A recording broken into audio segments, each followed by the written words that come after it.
এতগুলো ত্যাগের পরে আমরা এই দেশটাকে সুন্দর একটা দেশ হিসাবে আমরা পাব। আমরা বলেছিলাম সম্মানিত উপদেষ্টাকে প্রধান যে আপনি তখন আমাদের দেশে ছিলেন না। আমাদের দেশ এবং আমাদের দেশের মানুষের প্রয়োজনে আমরা আপনাকে নিয়ে এসেছিলাম। আমরা একত্রে সুন্দর দেশ গড়ার লক্ষ্যে মাঝখানে চলার পথে আপনি হয়তোবা কষ্ট পেয়েছেন বা আপনাকে কাজ করার সুযোগ দেওয়া হচ্ছে না, বিভিন্ন কায়দায় মানসিক ব্রেন বিভিন্ন ধরনের টর্চার আপনার উপরে চলছে, এটা আমরা অনুভব করছি।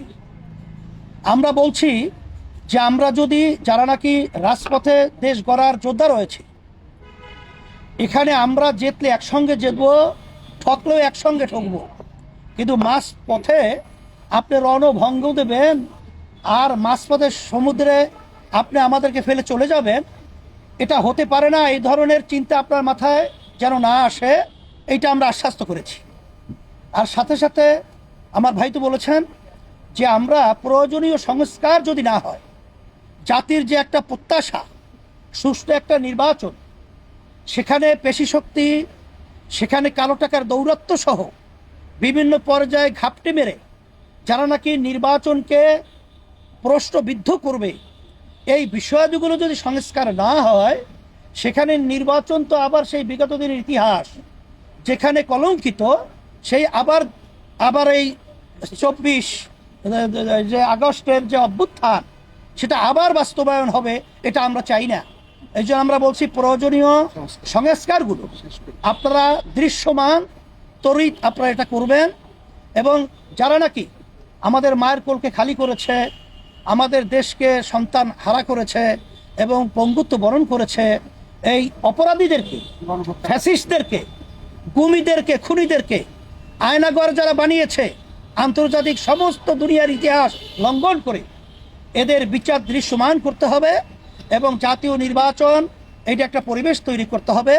আর সাথে সাথে আমরা স্থানীয় নির্বাচনের ব্যাপারেও আমরা বলছি, এটা যদি আগে হয় তাহলে কালো টাকা এবং পেশি শক্তির প্রভাবটা সেখানে এলাকায় ওভাবে তারা করতে পারবে না, বিধায় সুন্দর একটা জনপ্রতিনিধি একটা প্ল্যাটফর্ম তৈরি হবে, এটা আমরা আলোচনা করেছি।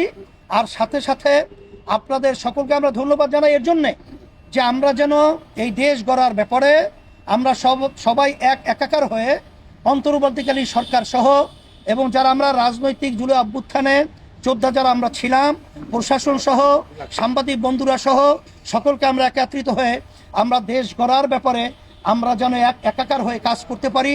আপনাদের সকলকে ধন্যবাদ জানাচ্ছি এবং আমাদের আলোচনা অত্যন্ত সুন্দর ফলপ্রসূ হয়েছে।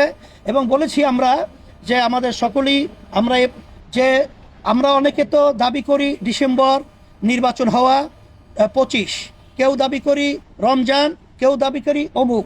আমরা বলেছি আপনারা সময় তো খুব বেশি এখানে হেরফের না, আপনি বলছেন জুনের মধ্যে, এবং আজকে আমাদের সম্মানিত প্রধান উপদেষ্টা বলেছেন জুনের একদিনের পরেও এই সরকার থাকবে না 2026, এটা আপনারা নিশ্চিত থাকেন।